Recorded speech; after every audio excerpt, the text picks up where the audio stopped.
Maaf, Assalamualaikum warahmatullahi wabarakatuh. Bapak Hamdan yang saya hormati dan teman-teman yang berbahagia, kami dari kelompok 10 izin mempresentasikan hasil kerja kelompok kami mengenai pernikahan dalam Islam. Sebelumnya perkenalkan saya Siti Fatimah Zahra selaku moderator, lalu ada Hilma Febriola Ismaili dan Raden Ariyundari Sekar Binasi. Untuk presentator dipersilahkan.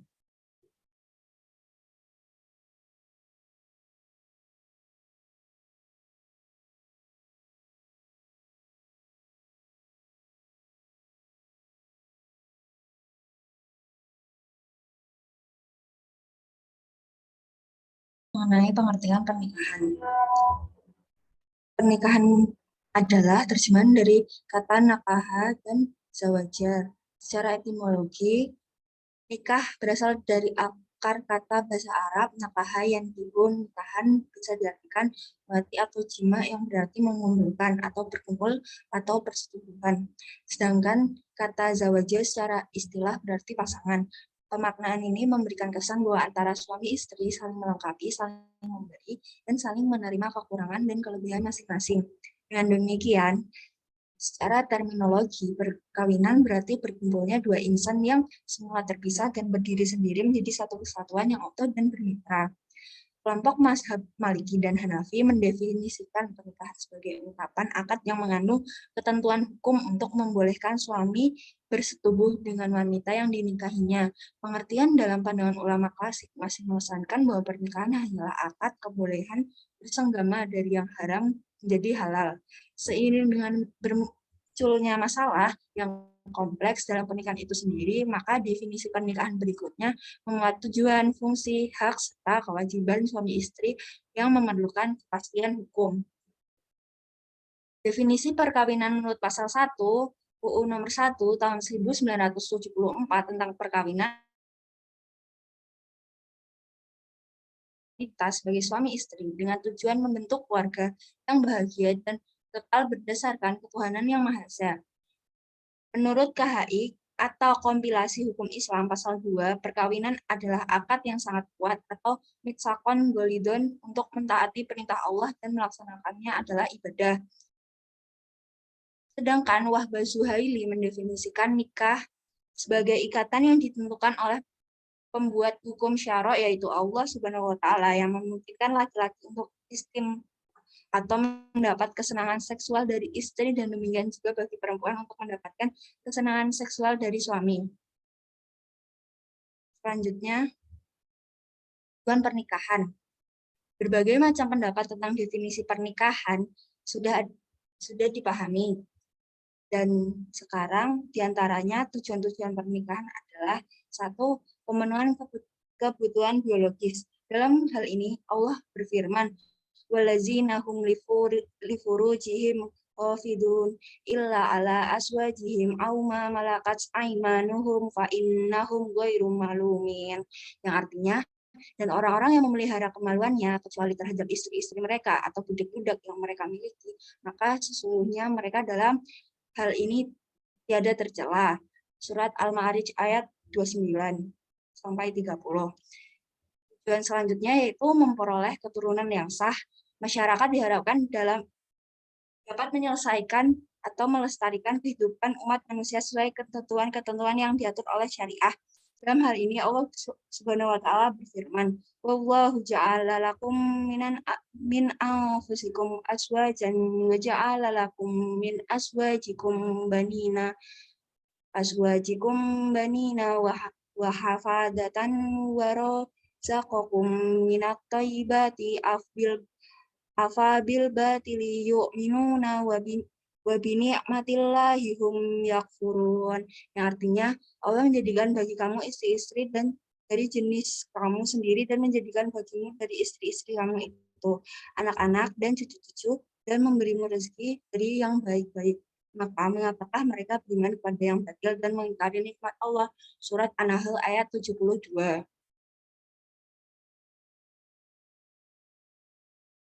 Suami istri. Seperti dalam UU nomor 1 tahun 1974 menyebutkan bahwa tujuan perkawinan adalah membentuk keluarga yang bahagia dan kekal. Dalam kompilasi hukum Islam, tujuan perkawinan tidak menggunakan kata bahagia, melainkan sakinah, mawaddah, dan warohmah. Perkawinan bertujuan untuk mewujudkan kehidupan rumah tangga yang sakinah, mawaddah, warohmah. KHI tahun 1991 pasal 3. Yang selanjutnya adalah menjaga kehormatan. Kehormatan yang dimaksud di sini adalah kehormatan diri sendiri, anak, dan kehormatan keluarga. Sesuai firman Allah surat An-Nisa ayat 24 yang artinya, dan diharamkan juga kamu mengawini wanita yang bersuami, kecuali budak-budak yang kamu miliki sebagai ketetapannya atas kamu. Dan dihalalkan bagi kamu selain yang demikian, yaitu mencari istri-istri dengan hartamu untuk dikawini, bukan untuk berzina. Maka istri-istri yang telah kamu nikmati di antara mereka, berikanlah pada mereka maharnya sebagai suatu kewajiban, dan tiadalah mengapa bagi kamu terhadap sesuatu yang kamu telah saling merelakannya sesudah menentukan mahar itu. Sesungguhnya Allah Maha Mengetahui lagi Maha Bijaksana. Yang terakhir, yaitu beribadah kepada Allah. Fungsi pernikahan sebagai ibadah kepada Allah sebagai sabda Nabi yang artinya dari Anas radhiyallahu anhu bahwasannya Rasulullah telah bersabda, barang siapa yang Allah telah memberi rizki kepadanya berupa istri yang solihah, berarti Allah telah menolongnya pada separuh agamanya. Maka bertakwalah kepada Allah untuk separuh sisanya. Hadis riwayat Al-Tabrani di dalam Al-Awsat dan Hakim. Selanjutnya, next. Selanjutnya yaitu fungsi pernikahan atau perkawinan. Fungsi perkawinan secara tegas dijelaskan di dalam Al-Quran dan hadis. Beberapa fungsi yang dapat diambil dari perkawinan adalah: pertama, mendapatkan ketenangan hidup atau mawaddah warohmah. Ketenangan hidup dapat diperoleh melalui pernikahan sebagaimana telah dijelaskan pada Ar-Rum ayat 21 yang berbunyi litaskunu ilaiha wa ja'ala bainakum mawaddatan wa rahmatan inna fi dzalika laayatin liqaumi yatafakkarun, yang artinya supaya kamu cenderung dan merasa tentram kepadanya dan dijadikannya di antaramu rasa kasih sayang. Islam menyebut perkumpulan yang penuh cinta, kasih, dan sayang tersebut dengan ungkapan bahasa mawaddah warahmah. Dengan menikah, baik laki-laki maupun wanita bisa melaksanakan hal-hal yang sebelumnya dilarang oleh Islam, terutama hubungan seksual. B. Menjaga pandangan mata dan menjaga kehormatan. Pernikahan akan berfungsi bagi para suami atau istri menjaga pandangan mata dan kehormatan Nabi Muhammad SAW menegaskan dalam hadis riwayat Imam Al-Bukhari, wahai pemuda, barang siapa di antara kamu yang sudah mampu, maka menikahlah, karena dengan menikah maka akan menundukkan pandangan mata dan menjaga kehormatan. Serta bagi yang tidak mampu dianjurkan untuk berpuasa, karena dengan puasa dapat mengendalikan diri. Yang selanjutnya yaitu untuk mendapatkan keturunan. Mempunyai keturunan merupakan naluri setiap manusia yang melakukan pernikahan. Dan Nabi melalui sabdanya yang diriwayatkan oleh Imam Ahmad menganjurkan memilih pasangan yang subur yang akan memberikan banyak keturunan. Dalam hadis diberitakan bahwasanya Rasulullah menyuruh kita untuk menikah dan melarang kita hidup membujang. Beliau bersabda, nikahilah wanita yang bibitnya subur sehingga dapat memberikan banyak keturunan, lagi penyayang karena aku bangga di hadapan para nabi dengan banyaknya kamu di hari kiamat. Hadis riwayat Imam Ahmad. Next. Selanjutnya, dasar hukum pernikahan. Perkawinan merupakan suatu ikatan lahir batin antara laki-laki dan perempuan yang terinstitusi dalam satu lembaga yang kokoh dan diakui baik secara agama maupun secara hukum. Al-Quran menganjurkan manusia untuk hidup berpasang-pasangan yang bertujuan untuk mewujudkan keluarga yang bahagia dan tentram sesuai firman Allah dalam surat Ar-Rum ayat 21. Wa min ayatihi an khalaqalakum min anfusikum azwajan litaskunu ilaiha wa ja'ala bainakum mawaddatan wa rahmatan inna fi dzalika laayatin liqaumin yatafakkarun, yang artinya dan di antara tanda-tanda kekuasaannya adalah dia menciptakan untuk kamu pasangan-pasangan dan jenismu sendiri supaya kamu cenderung dan merasa tentram kepadanya, dan dijadikannya di antara kamu rasa kasih dan sayang. Sesungguhnya pada yang demikian itu benar-benar terdapat tanda-tanda bagi kaum yang berpikir. Dalam surat An-Nisa ayat 3 Allah juga berfirman, wa in hiftum alla tusitu fil yatama fankihu ma tobalakum min nisa'i masna wa sulasa wa ruba'a fa in hiftum alla ta'dilu fawahidatan wa ama malakat aimanukum dalika adna alla ta'ulu, yang artinya, dan jika kamu takut tidak akan dapat berlaku adil terhadap perempuan yatim, maka kawinilah wanita-wanita yang kamu senangi, 2, 3, atau 4. Kemudian jika kamu takut tidak akan dapat berlaku adil, maka seorang saja atau budak-budak yang kamu miliki. Yang demikian itu adalah lebih dekat kepada tidak berbuat aniaya. Sesuai dengan hadis Rasulullah SAW, riwayat Ibnu Majah, nikah adalah sunnahku. Barang siapa tidak menjalankan sunnahku, maka dia bukan umatku. Memahami hadis tersebut bisa diambil pemaknaan bahwa nikah adalah anjuran, bukan kewajiban yang bisa dikategorikan sebagai sunnah yang mendekati wajib atau sunnah muakkad. Meskipun demikian, anjuran untuk menikah ini bobotnya bisa berubah-ubah menjadi wajib, makruh, mubah, atau kembali ke hukum asalnya, yaitu sunnah, sesuai dengan kondisi dan situasi yang melingkupinya. Berkaitan dengan status perkawinan atau pernikahan, Al-Quran juga menyebut dalam surat An-Nisa ayat 4, surat keempat ayat 21, yakni wa kaifa ta'khudunahu wa qad afdha illa ba'di wa akhadna minkum mitsaqan ghalidha, yang artinya bagaimana kamu akan mengambilnya kembali padahal sebagian kamu telah bergaul dengan yang lain sebagai suami istri dan mereka telah mengambil dari kamu perjanjian yang kuat.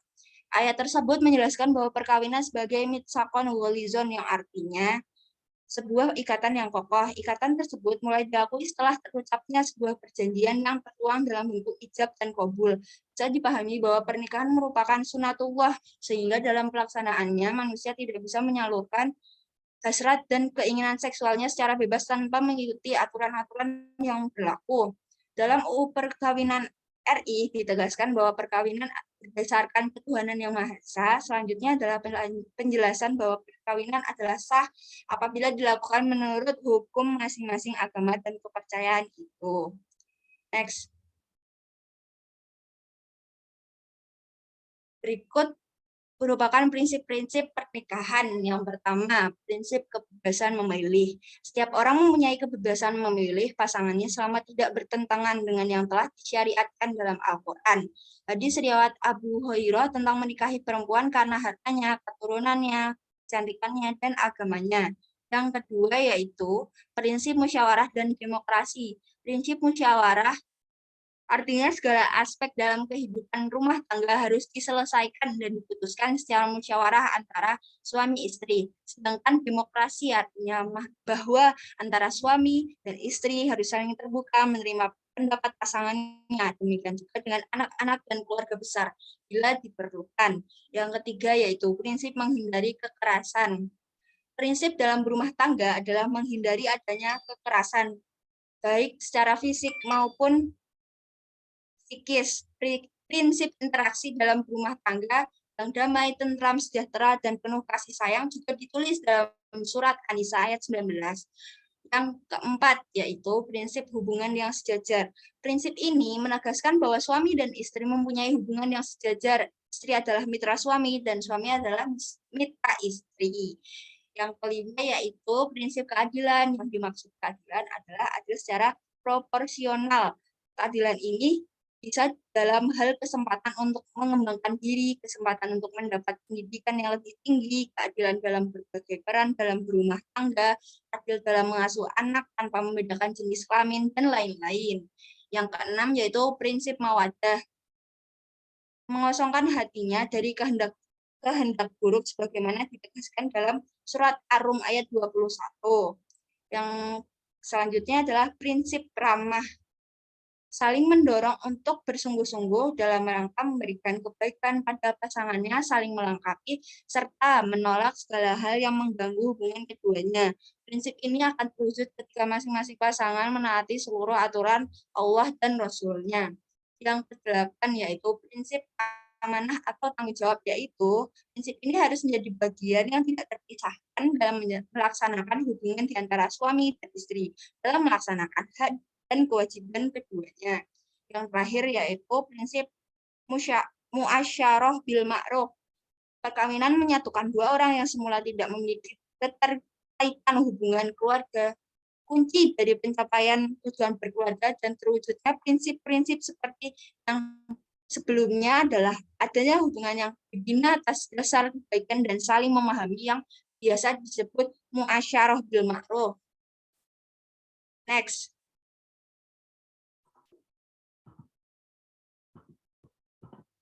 Next.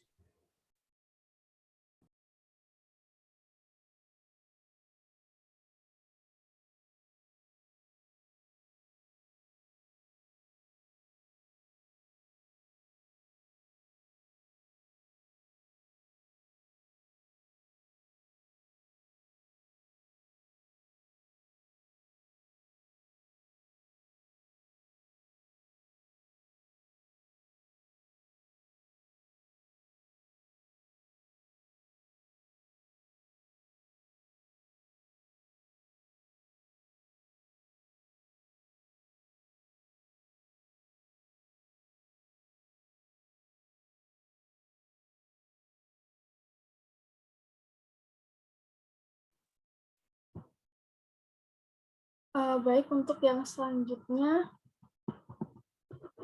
sebentar.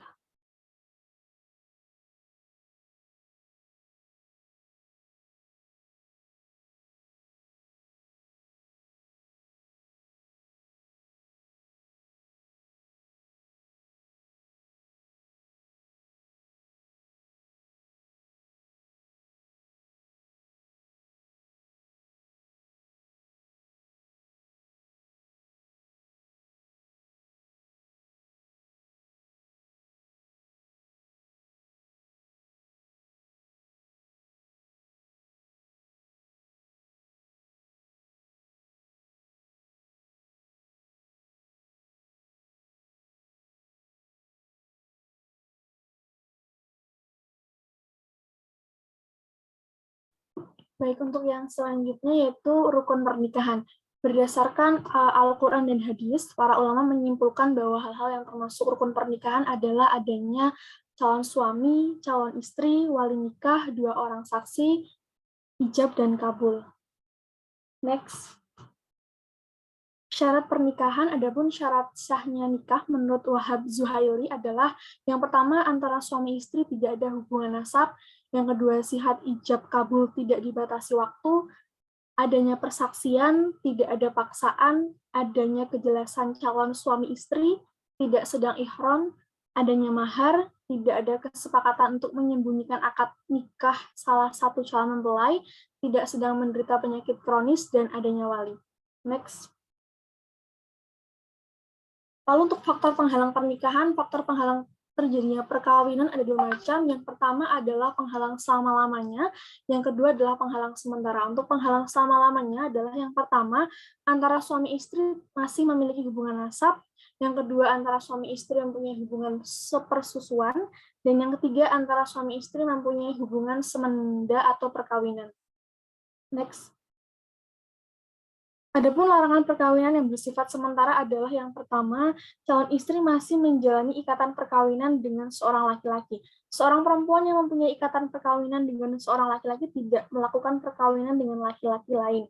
Yang kedua, memadukan dua orang perempuan yang sedarah dalam hal seorang suami mempunyai istri lebih dari satu.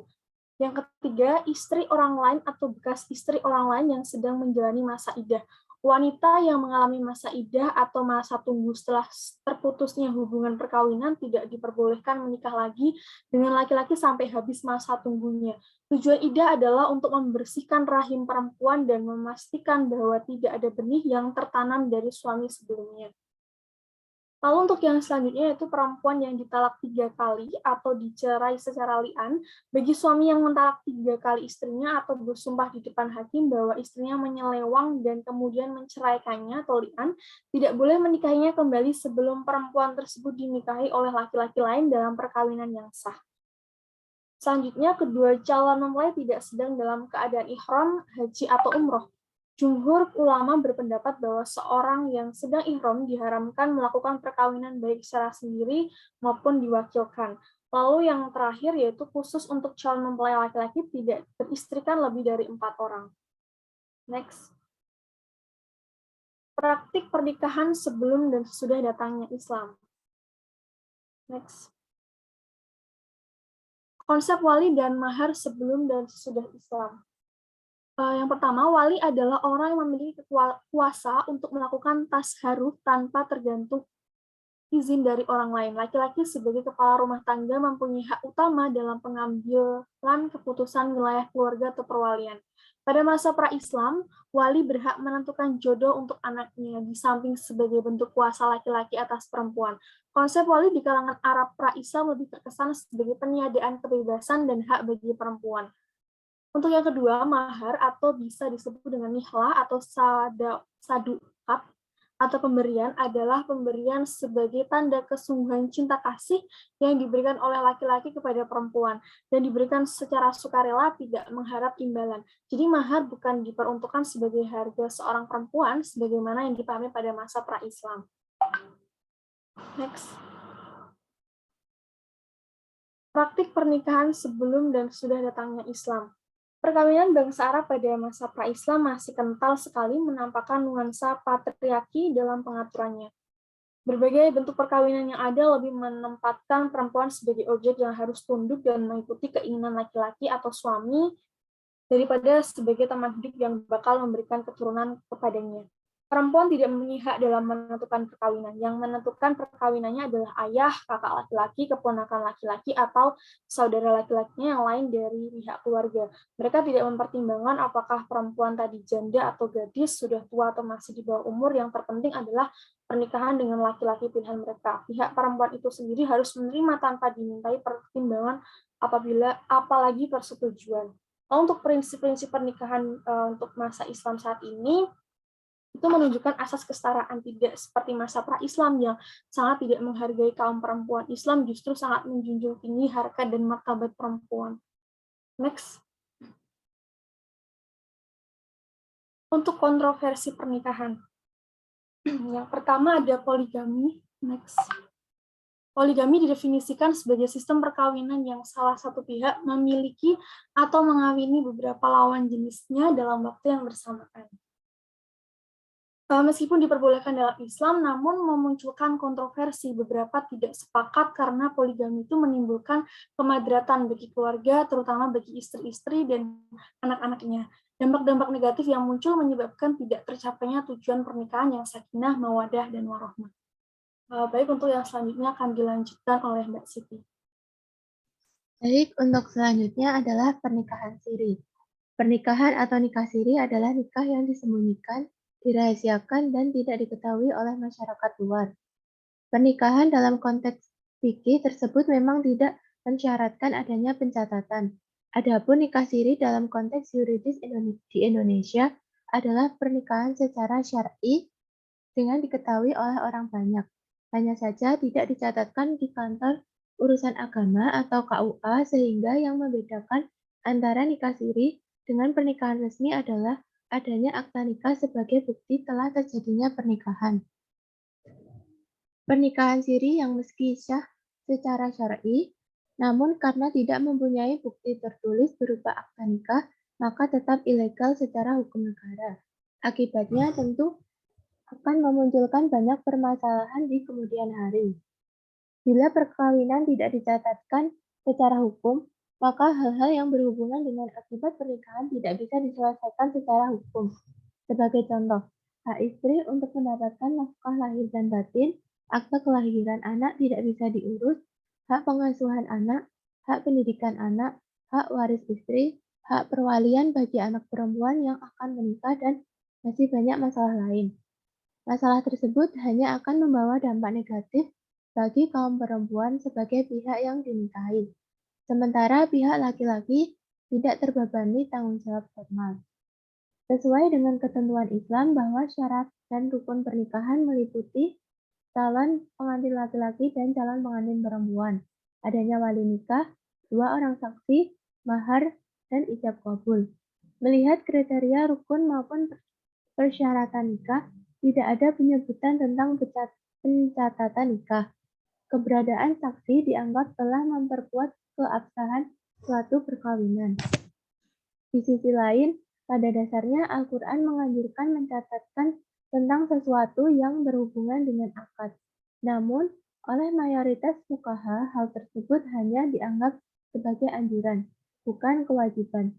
Hal itu untuk menjaga agar masing-masing pihak tidak lupa dengan apa yang sudah diakadkan sesuai Quran Surat Al-Baqarah ayat 282. Jawahir menyatakan bahwa segala hal yang dilakukan secara ilegal, meski beberapa kalangan menganggapnya sah, sebenarnya hanya bisa dijadikan sandaran hanya ketika menghadapi kondisi khusus dan dalam situasi tertentu.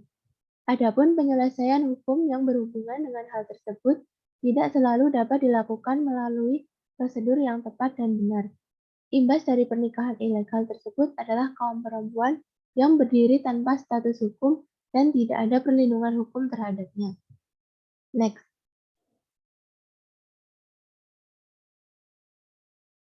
Lalu selanjutnya adalah pernikahan mut'ah. Perkawinan mut'ah adalah kontrak perkawinan sementara yang dinyatakan sah hanya di kalangan kaum Syiah Itsna Asy'ariyah atau dikenal juga dengan Syiah Imamiyah. Dalam pernikahan mut'ah, masa berlakunya kontrak disebutkan. Setelah masa tersebut berakhir, maka dengan sendirinya pernikahan tersebut tidak berlaku lagi. Di kalangan ulama Syiah Itsna Asy'ariyah meyakini bahwa perkawinan tersebut sah sesuai pada Al-Quran Quran Surat An-Nisa ayat 24 yang artinya, maka istri-istri yang telah kamu nikmati di antara mereka berikanlah kepada mereka maharnya dengan sempurna, sebagai suatu kewajiban. Dan tiadalah mengapa bagi kamu terhadap sesuatu yang kamu telah saling merelakannya sesudah menentukan maharnya. Beberapa ulama mengatakan bahwa praktik pernikahan tersebut memang pernah terjadi. Ribuan orang harus bertahan dalam jangka waktu lama dan jauh dari rumah. Karena berbagai alasan mereka harus meninggalkan istri-istri mereka. Dikhawatirkan terjadinya hal-hal yang melanggar syar'i, maka pernikahan mut'ah diperbolehkan. Tapi Az-Zamakhsyari dalam kitabnya Al-Kashifiyah menolak bahwa Quran Surat An-Nisa ayat 24 tersebut berkenaan sebagai pembolehan dilangsungkannya pernikahan mut'ah. Menurutnya, mut'ah berarti kesenangan atau keuntungan. Dalam arti bahwa dari pernikahan tersebut, laki-laki bisa mengambil keuntungan dengan melampiaskan hasrat seksualnya. Sementara perempuan mengambil keuntungan secara materi, yakni dari imbalan atau mahar yang diberikan kepadanya. Dia juga mengutip hadis Nabi yang menyatakan, "Saya pernah memperbolehkanmu melakukan nikah mut'ah, tetapi Allah melarangnya sampai hari akhir pengadilan." Para jumhur ulama menolak praktik pernikahan tersebut. Bila ditelaah lebih lanjut bahwa konteks perkawinan semacam itu pada dasarnya jauh dari tujuan perkawinan yang hakiki, yaitu terwujudnya misakon ghalidhon atau ikatan yang kuat untuk mewujudkan sebuah keluarga yang sakinah, mawaddah, dan rahmah. Meskipun dilakukan secara sah dan ada kerelaan dari masing-masing pihak, namun yang terkesan adalah memperlakukan wanita hanya sebatas keinginan untuk kenikmatan sesaat. Usaha menuju terciptanya keluarga sakinah tentu tidak dapat dicapai hanya dalam waktu sesaat. Next. Selanjutnya adalah pernikahan sesama jenis. Dalam KBBI, homoseks didefinisikan dengan hubungan seks dengan pasangan sejenis. Pelaku homoseks tersebut biasa disebut dengan gay laki-laki atau lesbi perempuan. Dalam Islam, perilaku gay atau lesbi tersebut setidaknya dibagi menjadi dua golongan, yakni yang pertama, orang yang berjenis kelamin laki-laki tetapi berperangai seperti perempuan disebut mukhonnas, atau sebaliknya, orang yang berjenis kelamin perempuan tetapi berperangai seperti laki-laki disebut mutarajilah. Lalu golongan yang kedua adalah khunsa muskil, yakni orang yang memiliki dua jenis kelamin. Jika mukhanas dan mutarajilah dijadikan sebagai pilihan secara sadar atau ikhtiarnya, hukumnya adalah berdosa, sebagaimana hadis Nabi Shallallahu Alaihi Wasallam yang artinya Rasulullah Shallallahu Alaihi Wasallam melaknat mukhanas, laki-laki yang berperangai seperti perempuan, dan mutarajilah, perempuan yang berperangai seperti laki-laki. Hadis riwayat Al-Bukhari. Akan tetapi, jika hal tersebut bukan dengan ikhtiarnya, artinya secara di luar kendali dirinya, berarti dia berada dalam keadaan jiwa yang abnormal dan perlu pendampingan dari keluarga, masyarakat, dan para ahli. Kondisi tersebut dianggap sakit dan tidak terkena laknat sebagaimana hadis Nabi di atas. Perilaku homoseks dalam Al-Quran disebut liwat, sedang lesbi dalam kitab fikih disebut zihar. Perbuatan zina dilarang sebagaimana disebut dalam Quran surah Al-Isra ayat 32 yang artinya, dan janganlah kamu mendekati zina. Sesungguhnya zina itu adalah suatu perbuatan yang keji dan suatu jalan yang buruk. Ayat tersebut menyatakan bahwa zina sebagai perbuatan yang keji atau fahisyah. Demikian pula liwat atau homoseks yang dilakukan oleh kaum Nabi Lut juga dikategorikan ke dalam perbuatan yang keji, sebagaimana disebutkan dalam Quran surah Al-A'raf ayat 80 dan 81. Next, yang artinya, dan kami juga telah mengutus Lut ketika ia berkata kepada kaumnya, mengapa kamu mengerjakan perbuatan fahisyah itu yang belum pernah dikerjakan oleh seorang pun sebelumnya? Sesungguhnya engkau mendatangi lelaki untuk melampiaskan nafsumu bukan kepada wanita. Sungguh kamu ini kaum orang yang melampaui batas.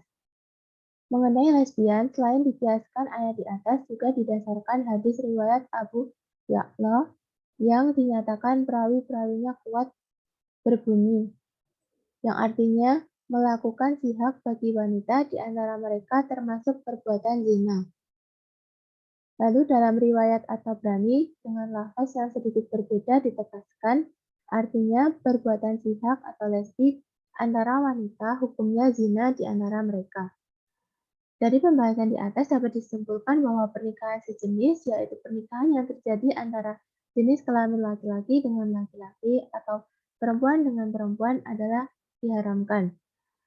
Ayat-ayat dalam Al-Quran, hadis, kitab fikih, maupun hukum positif di Indonesia memberikan suatu penjelasan yang sama bahwa pernikahan adalah akad yang terjadi antara laki-laki dan perempuan dalam membina hubungan rumah tangga. Sesuai dalam Quran Surat Ar-Rum ayat 21, UU nomor 1 tahun 1974 pasal 1 dan KHI pasal 1, 2, dan 3. Next. Pengharaman pernikahan sejenis ini juga sudah difatwakan oleh MUI dalam keputusannya nomor 57 tahun 2014 tentang lesbian, gay, sodomi, dan pencabulan. Fatwa MUI menyebutkan bahwa liwat dan aktivitas seksual sesama jenis adalah haram dengan didasarkan pada metode ijtihad Zat az-zariyah, yakni menutup peluang sekecil apapun terjadinya zina serta akibat hukumnya. Juga mendasarkan kepada kaidah usuliyah, yaitu pada dasarnya di dalam larangan tentang sesuatu menuntut adanya rusaknya perbuatan yang terlarang tersebut. Dan kaidah fikih, yaitu menghindarkan mafsadat harus didahulukan atas mendatangkan maslahat. Next. Sekian presentasi dari kelompok 10. Untuk selanjutnya adalah sesi tanya jawab dengan mekanisme pertanyaan yang kami tampung adalah 3 pertanyaan. Untuk teman-teman yang bertanya bisa raise hand dan menuliskan pertanyaannya di kolom chat. Lalu pertanyaan akan dijawab setelah presentasi dari kelompok 11. Untuk teman-teman yang ingin bertanya dipersilahkan.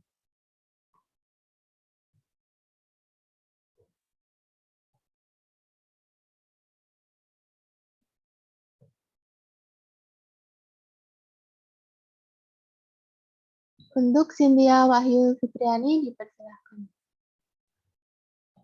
Terima kasih atas kesempatannya. Pertanyaan saya, dalam pernikahan biasanya terdapat konflik.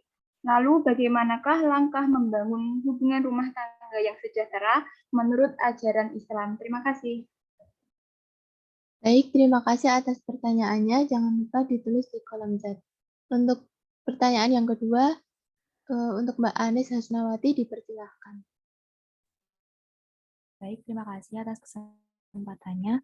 Izin bertanya, saat ini kan sedang marak tentang pernikahan beda agama. Nah, bagaimana pendapat seorang laki-laki yang awalnya Muslim, kemudian ia memutuskan untuk masuk Islam karena ingin menikah ketika sudah masuk Islam, Lalu bagaimana pernikahan itu? Apakah kita sekian terima Baik, terima kasih atas pertanyaannya. Untuk Mbak Anis bisa dituliskan pertanyaannya di kolom chat. Untuk selanjutnya, untuk Mbak Atika Triastuti dipersilahkan. Baik, terima kasih untuk kesempatannya. Saya ingin bertanya, apakah ada ayat dalam Al-Quran yang kandungannya menyatakan untuk tidak memaksa anak-anak putri dan membiarkan mereka memilih pasangannya masing-masing? Apabila tidak terdapat dalam Al-Quran, lalu mengapa banyak orang tua yang melakukan pernikahan paksa? Terima kasih. Baik, terima kasih. Untuk pertanyaannya bisa ditulis di kolom chat.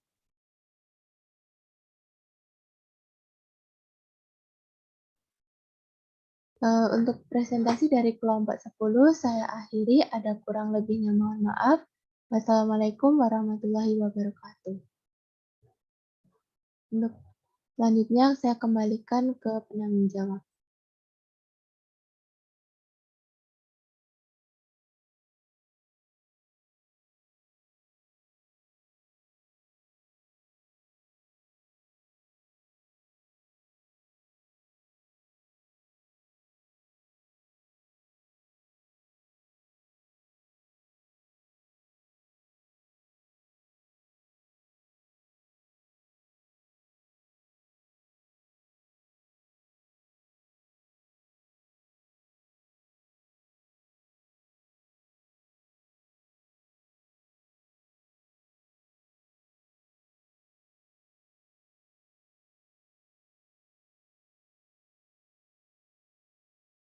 Untuk kelompok 11 mungkin bisa langsung presentasi karena pertanyaan dari kelompok 10 akan dijawab setelahnya.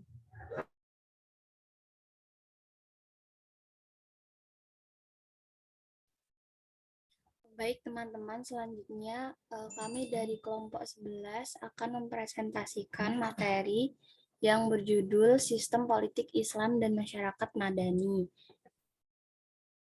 yang terdiri dari beberapa materi yaitu pengertian politik Islam, konfigurasi politik Islam di Indonesia, reorientasi politik Islam, agenda menuju aksi, lalu yaitu mengenai masyarakat madani, pengertian masyarakat madaninya, Piagam Madinah sebuah landasan filosofis, dan membincang kepemimpinan dalam Islam.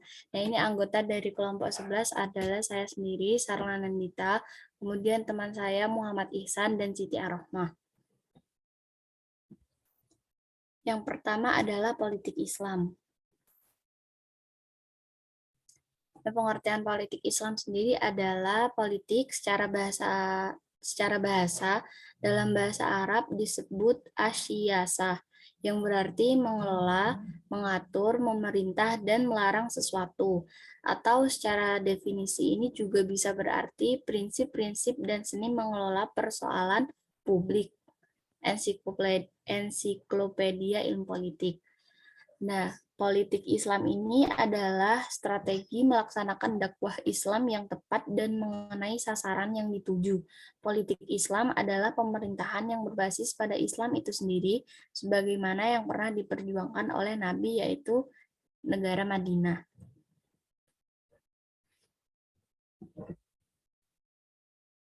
Selanjutnya adalah materi mengenai konfigurasi politik Islam di Indonesia. Sebenarnya terdapat beberapa masa dalam konfigurasi politik Islam di Indonesia, yaitu pada masa kerajaan Islam, lalu hukum Islam masa penjajahan Belanda, hukum Islam masa penjajahan Jepang, hukum Islam masa Orde Lama, dan hukum Islam masa Orde Baru. Yang terakhir ada hukum Islam masa Orde Reformasi hingga sekarang.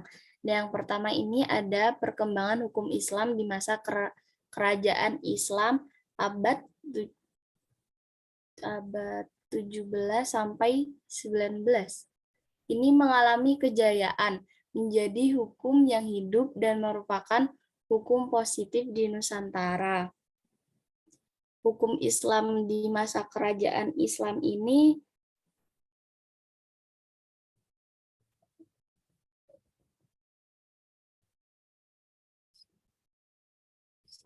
menarik untuk dicermati karena perkembangan hukum Islam di Indonesia pada masa-masa abad ini baik pada tataran intelektual dalam bentuk pemikiran dan kitab-kitabnya juga dalam praktik keagamaan dapat dikatakan cukup baik. Dikatakan cukup baik ini karena hukum Islam dipraktikkan oleh masyarakat dalam bentuk yang hampir dapat dikatakan sempurna, mencakup masalah muamalah, ahwal al-syahsiyah, dan yang lainnya.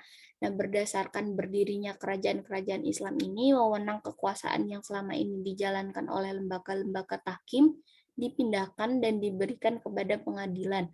Hal ini dimaksudkan agar hukum Islam benar-benar dapat ditegakkan dan sekaligus merupakan penjabaran lebih lanjut dari aktivitas keulamaan dalam memberi layanan keagamaan masyarakat. Nah, yang selanjutnya, yang kedua adalah perkembangan hukum Islam di masa penjajahan Belanda pada tahun 1760 hingga 1942 yang mengalami pasang surut. Melihat keberadaan hukum Islam di masa kerajaan Islam yang telah dijalankan dengan penuh kesadaran oleh pemeluknya sebagai refleksi dan panutan atas penerimaan Islam sebagai agama yang diyakininya telah mendorong pihak kolonial Belanda ketika pertama kali datang di Indonesia pada abad ke-17 Masehi untuk mengakui eksistensi hukum Islam ini.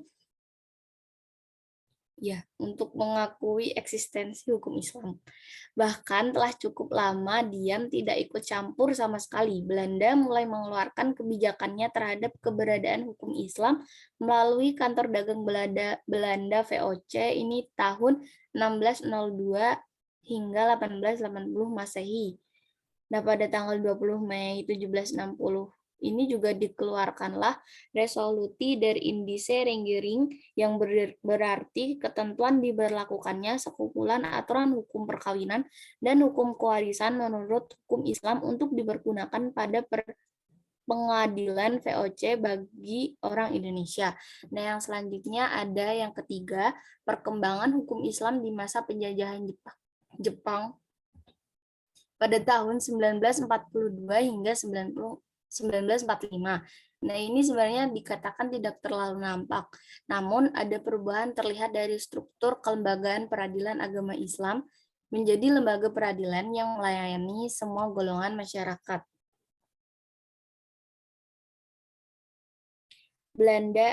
Belanda setelah berkuasa lebih kurang hampir 3,5 abad lamanya, akhirnya pemerintahan Belanda dapat dikalahkan oleh Jepang hanya dalam tempo 2 bulan yang menandai berakhirnya penjajahan Barat di bumi Indonesia. Namun bagi bangsa Indonesia sendiri, peralihan penjajahan ini tetap membawa kesusahan dan kesengsaraan bagi rakyat. Pengaruh kebijakan pemerintahan Jepang terhadap perkembangan hukum Islam di Indonesia tidak begitu nampak karena disebabkan Jepang tidak lama menjajah di Indonesia. Perubahan yang nampak ini seperti yang sudah tertulis pada PPT pada struktur kelembagaan peradilan agama Islam. Nah, yang nomor 4 atau perkembangan hukum Islam yang selanjutnya yaitu di masa Orde Lama pada tahun 1945 hingga 1965.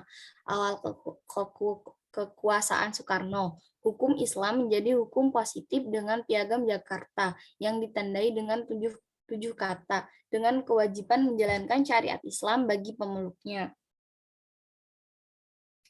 Mencermati perjalanan sejarah yang ada pada masa pasca kemerdekaan ini, kesadaran umat Islam untuk melakukan hukum Islam boleh dikatakan semakin meningkat. Perjuangan mereka atas hukum Islam tidak berhenti hanya pada tingkat pengakuan hukum Islam sebagai substansi hukum yang hidup di masyarakat, tetapi sudah sampai pada tingkat lebih jauh, yaitu legilisasi dan legislasi. Mereka menginginkan hukum Islam menjadi bagian dari sistem hukum nasional, bahkan semata substansinya, tetapi secara legal, formal, dan positif. Fenomena ini pertama kali muncul setidaknya bebarengan pada lahirnya Piagam Jakarta, di mana sila pertama ini berbunyi ketuhanan yang Maha Esa dengan kewajiban menjalankan syariat agama Islam bagi pemeluk-pemeluknya. Kendati demikian, sebenarnya dapat dikatakan bahwa pada masa Orde Lama ini posisi hukum Islam tidaklah lebih baik dari masa penjajahan Belanda. Pandangan Soekarno terhadap Islam sepertinya sangat sekularistik. Kendati pada awal terbentuk negara Indonesia, dalam sidang BPUPKI, Soekarno dapat menerima dan setuju dengan keberadaan Piagam Jakarta. Namun setelah Soekarno berkuasa, keberpihakannya kepada Islam semakin berkurang. Next. Nah, yang terakhir adalah perkembangan hukum Islam di masa Orde Baru, ini pada tahun 1966 hingga 1998. Awal kekuasaan Soeharto sampai pada awal 97-an ini, perkembangannya hukum Islam mengalami surut. Hal ini disebabkan strategi politik Soeharto masih mengikuti politik kolonial Belanda yang berakibat hubungan politik pemerintah dengan umat Islam menjadi tidak harmonis.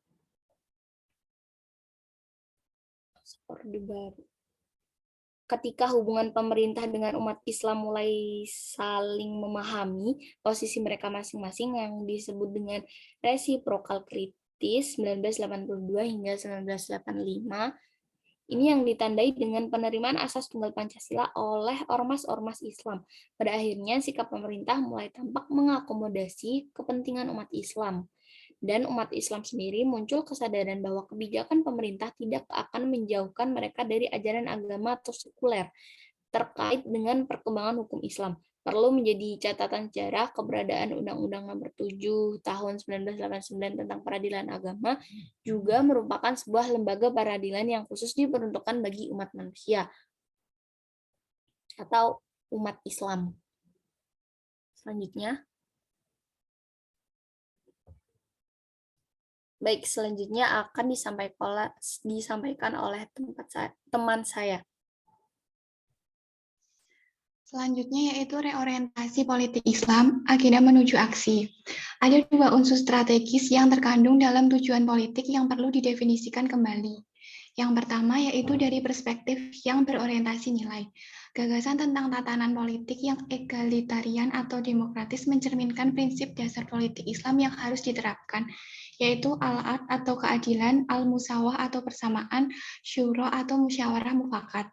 Selain itu, ada prinsip al-amanah atau kejujuran dan tanggung jawab, al-ukhuwah atau persaudaraan, al-ta'aduyah atau menghargai kemajemukan dan pluralisme, al-silm atau mendahulukan perdamaian, dan al-am bil al-ma'ruf nahiyya munkar atau kontrol.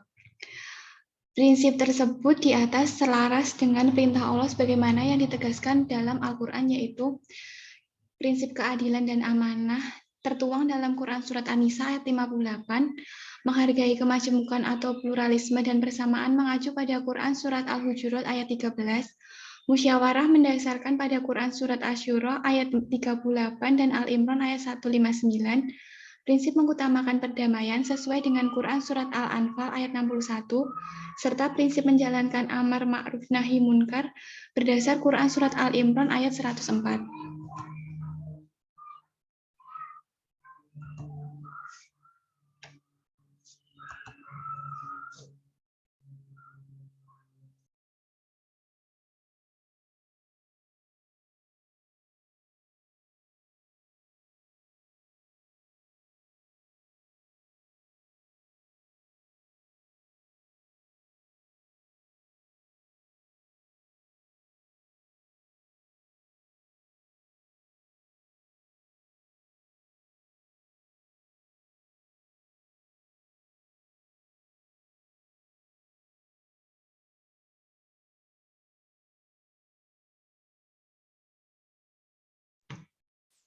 Yang kedua yaitu dari perspektif yang berorientasi tujuan.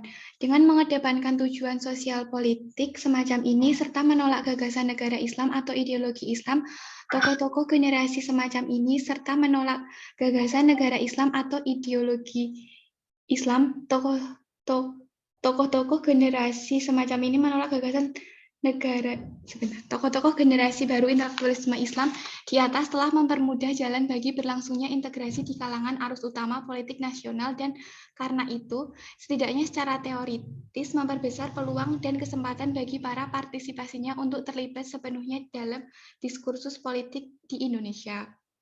Dengan demikian, reorientasi politik Islam bukan saja difokuskan pada mainstreaming paham-paham moderat dalam beragama, tetapi juga bagaimana agama itu dapat berperan dan berkontribusi positif bagi pembentukan insan kamil Indonesia yang saleh sekaligus kader bangsa Indonesia yang mempunyai kepedulian patris terhadap persoalan politik, sosial, dan budaya, serta memiliki kemandirian ekonomi yang kokoh.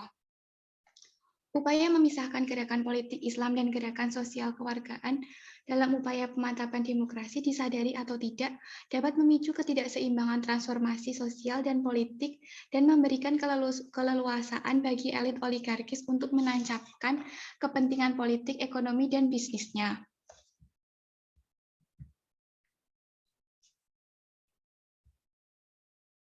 Menyatu padukan gerakan politik dan sosial dapat dimulai dengan menghidupkan kembali basis-basis populer kerakyatan yang memiliki peran strategis, yakni tempat ibadah, balai desa atau kelurahan, dan pasar tradisional. Untuk menuju ke sana, ada 3 agenda yang perlu disiapkan oleh para pemimpin politik Islam. Yang pertama yaitu memperbaiki dan meningkatkan efektivitas kinerja politik dengan mempersiapkan manajemen peluang dan pengelolaan risiko yang lebih dapat dipertanggungjawabkan. Yang kedua yaitu mengembalikan legitimasi di hadapan konstituen dengan mengembangkan program-program yang selaras dengan kebutuhan dan aspirasi mereka, terutama melalui program-program layanan publik. Yang ketiga yaitu keberanian menjalin komunikasi dan bahkan membangun koalisi dengan sesama kekuatan politik Islam.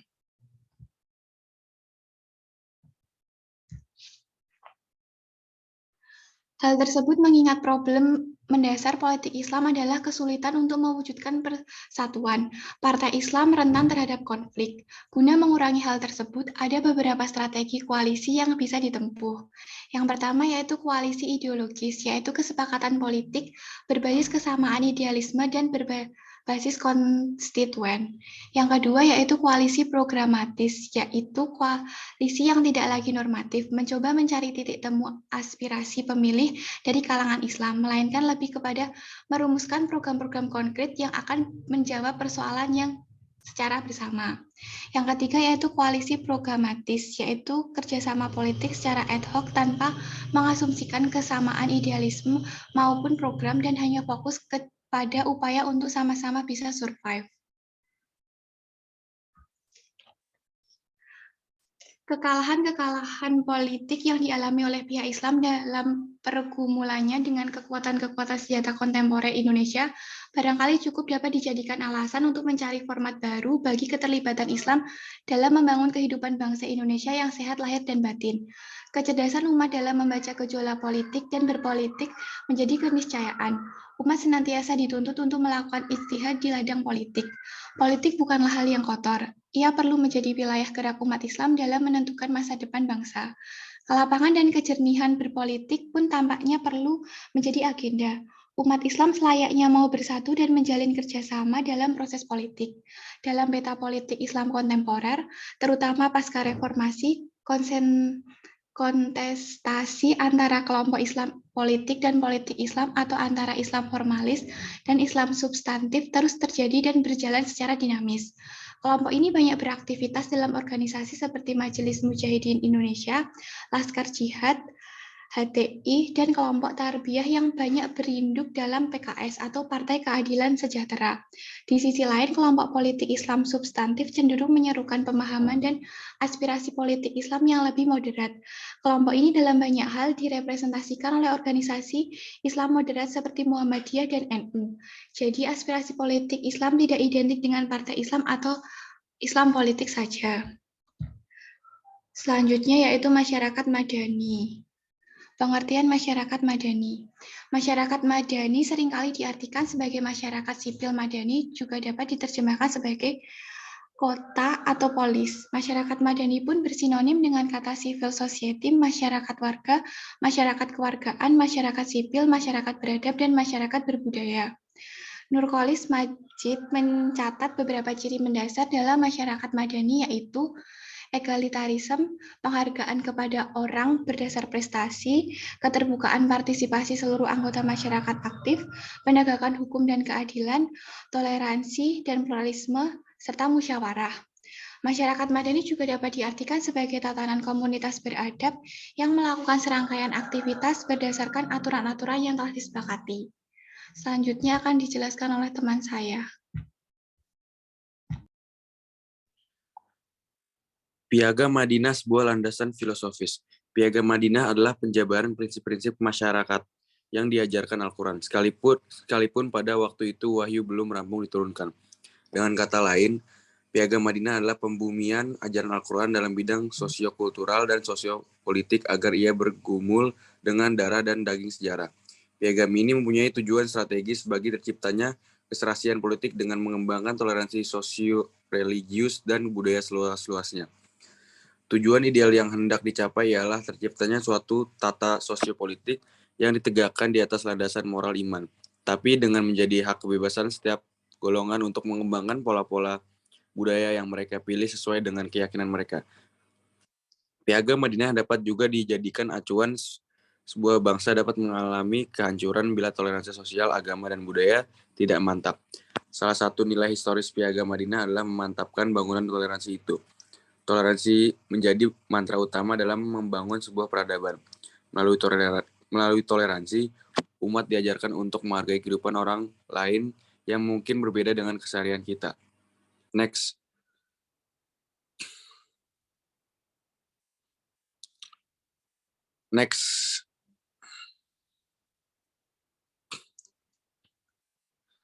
Membincang kepemimpinan dalam fikih Islam.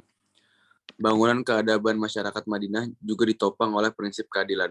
Keadilan adalah prinsip yang akan selalu menaungi seluruh warga Madinah terlepas dari ras dan agama. Prinsip ini telah membuat rakyat Madinah memiliki patriotisme yang tinggi dan kesatuan yang kuat dalam etnis. Dalam Piagam Madinah, kata ummah menjadi titik tekan yang turut menguatkan bangunan masyarakat Madani. Kata ummah berasal dari kata amama yaumu yang berarti menuju, menumpu, dan meneladani.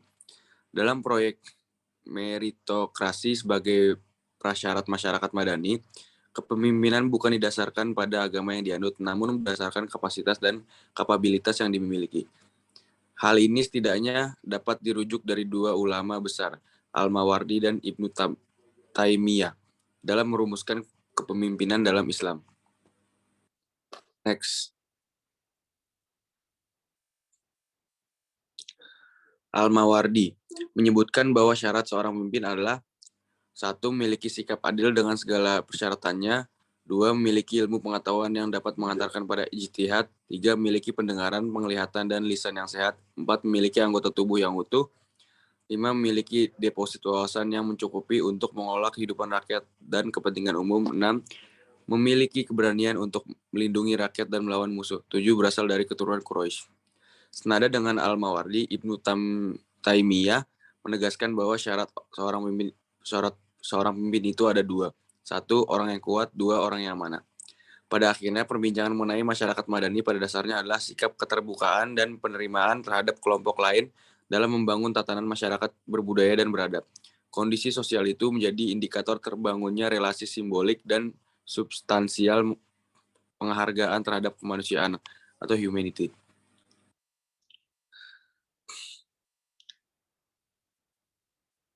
Saya kembalikan ke moderator. Baik, sekian presentasi dari kelompok 11. Untuk selanjutnya akan kami buka sesi tanya jawab. Silakan untuk teman-teman yang ingin bertanya kepada kelompok 11.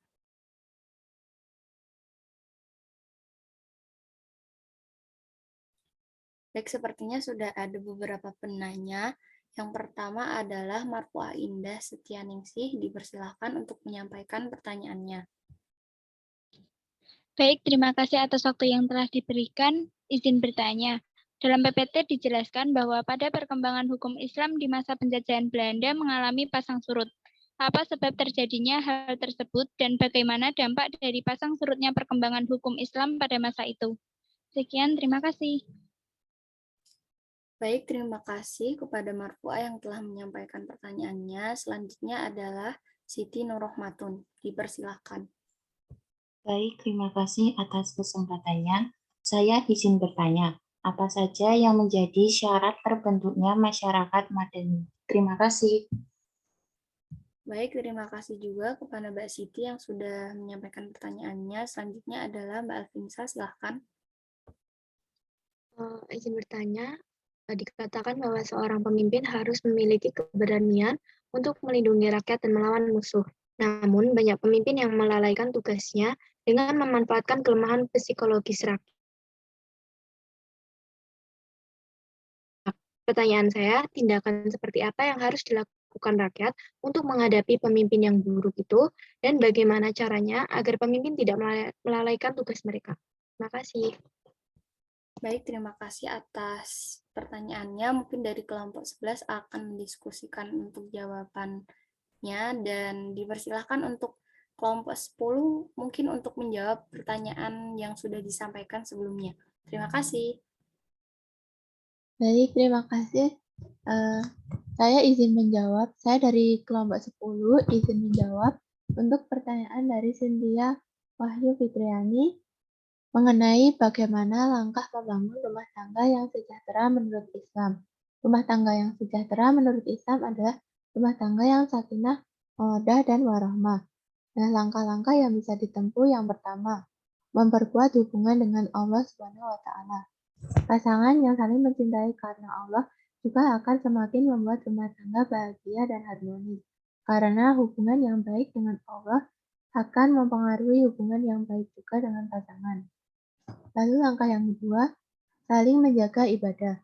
Pasangan suami istri dapat meraih kebahagiaan jika mereka taat berada di jalan Allah dan saling mengingatkan dalam hal beribadah dan mengingatkan juga kewajiban kita pada Allah. Lalu langkah yang ketiga, bersyukur kepada Allah. Rasa syukur juga merupakan salah satu fondasi memiliki rumah tangga dan keluarga yang harmonis. Dengan bersyukur, suami akan membuat istrinya berada di jalan yang benar. Begitupun sebaliknya. Lalu langkah yang keempat, bersabar satu sama lain. Terkadang ujian atau konflik dalam rumah tangga tak bisa dihindari. Karenanya, suami dan istri sebaiknya bisa saling jujur dan mempercayai satu sama lain. Bila salah satu pasangan berbuat kesalahan, pasangan lainnya harus bersabar menghadapinya.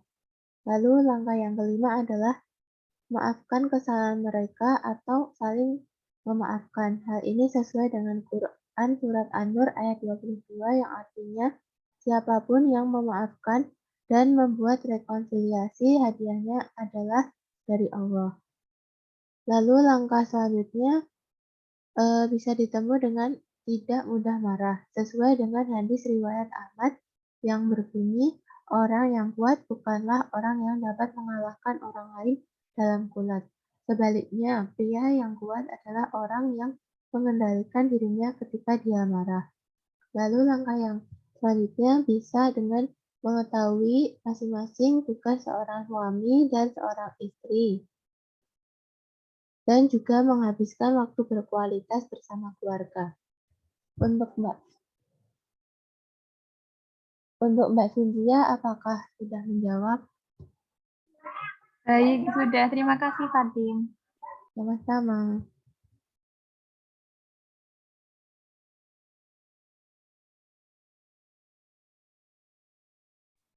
Ya, aku izin masuk mau jawab pertanyaannya dari Anis. Tadi pertanyaannya bagaimana pendapat kelompok kalian tentang laki-laki yang awalnya non-muslim, kemudian ia memutuskan untuk masuk Islam karena ingin menikahi wanita muslim. Kemudian ketika sudah masuk Islam dan sudah menikahi wanita itu, ia enggan melakukan syariat Islam. Lalu bagaimanakah pernikahan itu? Apakah tetap nilai ibadah dan berpahala? Menurut kelompok kami, ketika seorang laki-laki itu pindah ke agama Islam untuk menikahi wanita yang beragama Islam, tetap pernikahannya itu, niatnya itu dianggap ibadah. Tapi apabila ia tidak menjalankan kewajiban seorang muslim ketika sudah menikah, artinya dia melanggar ataupun tidak menjalankan aktivitas seharusnya yang dilakukan untuk menjalin hubungan hablum minallah, maka ia mendapatkan dosa tanpa menggugurkan pahala ibadahnya ketika menikah. Mbak Anis, gimana? Udah cukupi jawabannya. Baik, terima kasih atas jawabannya. Menurut saya sudah cukup.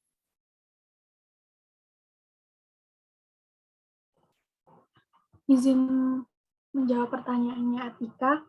Tadi pertanyaannya, apakah ada ayat dalam Al-Quran yang kandungannya menyatakan untuk tidak memaksa anak-anak putri dan membiarkan mereka untuk memilih pasangannya masing-masing? Apabila tidak ada ayatnya, lantas mengapa banyak orang melakukan pernikahan paksa? Kiranya kita perlu memperhatikan poin ini bahwa seluruh aturan dan hukum Islam itu tidak dijelaskan secara rinci dalam Al-Quran, melainkan diperoleh pada sebagian sumber lainnya seperti hadis-hadis para makmum AS untuk melakukan inferensi dan konklusi hukum-hukum Islam, sunnah, akal, dan ijma yang menyatakan dilarang keras melakukan kawin paksa pada anak putri, sedemikian sehingga apabila putri tanpa kerelaan hanya dengan paksaan ayahnya kemudian ia menikah dengan seseorang, maka akadnya itu batal, dan apabila ia memiliki anak dari pernikahan ini, maka anaknya adalah haram jadah dan keturunan yang diragukan serta merupakan dosa besar bagi ayahnya. Terus kenapa banyak paksaan gitu? Di sisi lain, seorang putri kan tidak dapat menikah tanpa memperoleh kerelaan ayah, dan ia harus memperoleh izin serta restu sang ayah dalam urusan pernikahan. Ada yang berkata kalau kewajiban anak adalah berbakti kepada orang tuanya, tapi makna berbakti itu adalah dalam hal yang sejalan dengan perintah Tuhan. Jika orang tua menyuruh kita untuk hal-hal yang dilarang oleh Tuhan, kita boleh tidak mematuhinya, tapi tetap kita harus menghormatinya. Untuk masalah pernikahan, ada yang berkata orang tua boleh mencarikan jodoh untuk anaknya, tapi setuju atau tidak tetap si anak yang menentukan, karena si anak tersebutlah yang akan menjalani pernikahan. Mungkin itu jawaban dari saya. Apakah bisa menjawab Mbak Atika? Sudah, terima kasih Mbak Ilma. Sama-sama.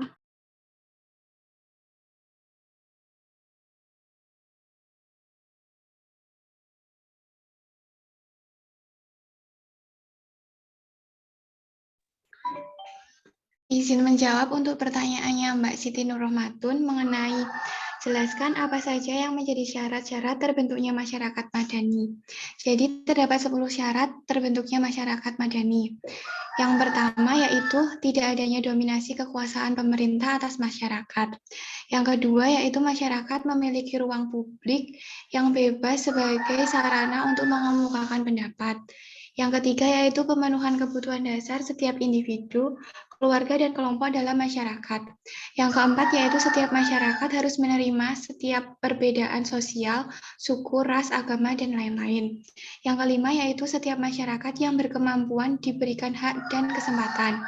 Yang keenam yaitu memiliki rasa dan sikap toleransi sehingga antar masyarakat dapat menghargai dan menghormati satu sama lain.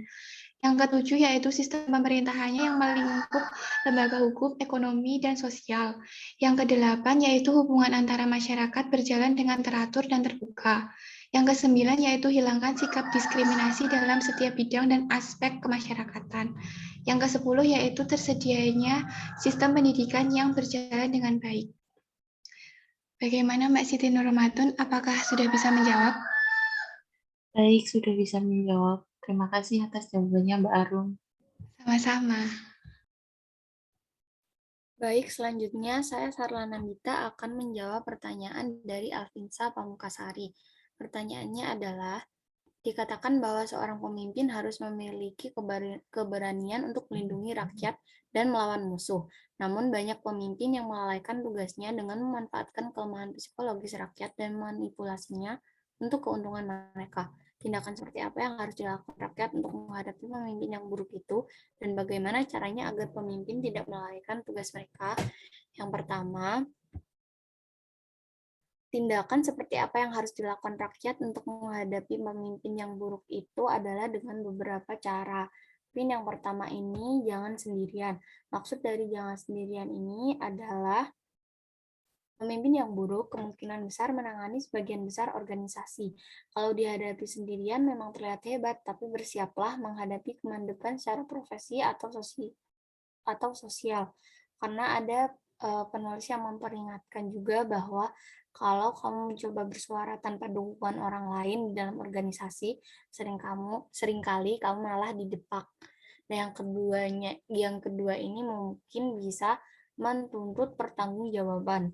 Mintalah atas pemimpin kepada suatu standar tanggung jawab dengan mengetahui tentang siapa yang diajak bicara untuk suatu keputusan, kegunaan pembuatan keputusan, dan apakah pemimpin bisa mengakui kesalahannya. Dan yang terakhir ini mungkin bisa dengan mengendalikan diri. Ketika berhadapan dengan pemimpin yang buruk, pastikan kita untuk tidak ikut-ikut menjadi bawahan juga yang buruk. Kelompok seringkali bertanggung jawab telah mendorong para pemimpin mereka sehingga membuat keputusan-keputusan sembrono dan tidak sehat. Akhirnya keseluruhan organisasi pun bisa teracuni. Dan selanjutnya untuk bagaimana cara agar pemimpin tidak melalaikan tugas mereka ini, terdapat beberapa cara untuk mengatasi kelalaian tugas ini, yaitu dengan menepati janji secara berkala, berpakaian untuk memberikan pengaruh, perlakukan tim Anda seperti Anda mengharapkan mereka memperlakukan pelanggan, dan menunjukkan komitmen untuk pengembangan pribadi. Itu tadi adalah jawaban menurut kelompok 11. Apakah bisa diterima, Mbak Alvinsa Mungkasari? Bisa, terima kasih atas jawabannya. Baik, terima kasih juga. Untuk pertanyaan yang belum terjawab ini dari Marfuah Indah, untuk Iksan dipersilahkan.